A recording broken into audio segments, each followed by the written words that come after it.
Para sa dugang balita makaupod naton liwat si Kapuso Zen Kilantang Sasa gikan sa Barangay Pandak Pavia, Iloilo live.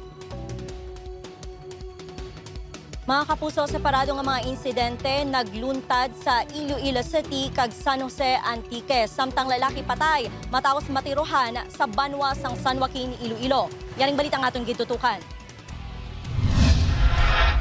Tatlong pilason sang ginpang buno kag ginsumbag gamit ang bitsikorno sa Barangay Takasharo, Iloilo City alauna kainas ang kaagahon. Base sa pagpangusisa sa otoridad, nagasakay sa motorsiklo ang 4 ka lalaki apang inyang naaberiya sa among nga lugar. Sang nagpanaog ang mga biktima para kay uhon ng motor, sila ang ginatake sang duha ka mga sospek. Wala naman napilasan ang isa ka upod sa mga biktima. Padayon ang pag-ayam sa otoridad sa mga sospek. Isa sa mga inyang ginapasuni 21 anyos nga pumuloy sang Pavia, Iloilo. No, sa akong pagpulo pamangkot, gintratikan sila sang duha ka tawo.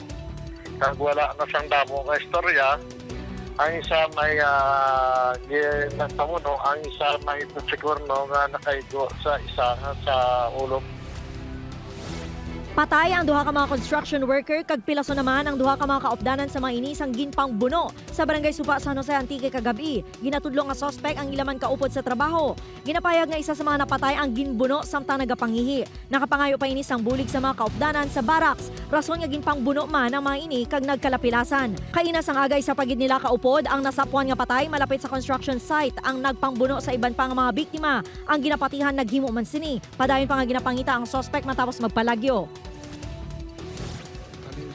Patay ang 54 anyos nga lalaki sang gintiro sa makapila ka beses sa Bityo Katigpan, Barangay Lawigan, San Joaquin, Iloilo, Sabado sang kaagahon.